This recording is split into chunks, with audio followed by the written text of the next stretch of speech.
एक पेशंट माझ्याकडे मागच्या आठवड्यात आला होता। तो म्हटला, डॉक्टर ॲक्सिडेंट झाल्यापासून माझं शोल्डर हलत नाही आहे। त्याला वाटलं एकच प्रॉब्लेम आहे, छोटा ॲक्सिडेंट 2-3 महिने आधी झाला होता, ठीक होऊन जाईल। पण ॲक्च्युअली 2 वेगळे इश्यूज होते। पहिला, शोल्डर इम्पिंजमेंट। ॲक्सिडेंट नंतर शोल्डरचे नॉर्मल मूवमेंट्स आणि मेकॅनिझम डिस्टर्ब झाले होते।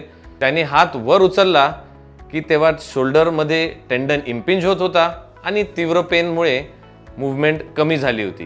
ह्या कंडिशनला आपण इम्पिंजमेंट सिंड्रोम असं म्हणतो। दुसरा प्रॉब्लेम, फ्रोझन शोल्डर। पेनमुळे त्याने शोल्डर यूज करणं कमी केलं होतं आणि शोल्डर जॉईंट हलायचा कमी झाला। त्यामुळे शोल्डरची कॅप्सूल टाईट होऊन गेली आणि डेव्हलप झाला तो फ्रोझन शोल्डर किंवा ॲडेसिव्ह कॅप्सुलायटिस। म्हणजे एक ॲक्सिडेंट, एक इंजुरी, पण 2 वेगवेगळे problems.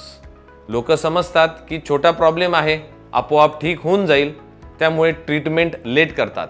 But the result, pen जास्त होऊन जातं, स्टिफनेस खूप होऊन जातो आणि रिकव्हरी खूप स्लो होऊन जाते। खांद्यावरती ॲक्सिडेंट झालाय, मार लागलाय, शोल्डर पेनफुल आहे, हात वर जात नाहीये, इग्नोर करू नका।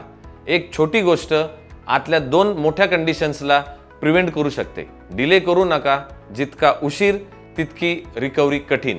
टाईमवर चेकअप करा आणि तुमचा खांदा बरा करा।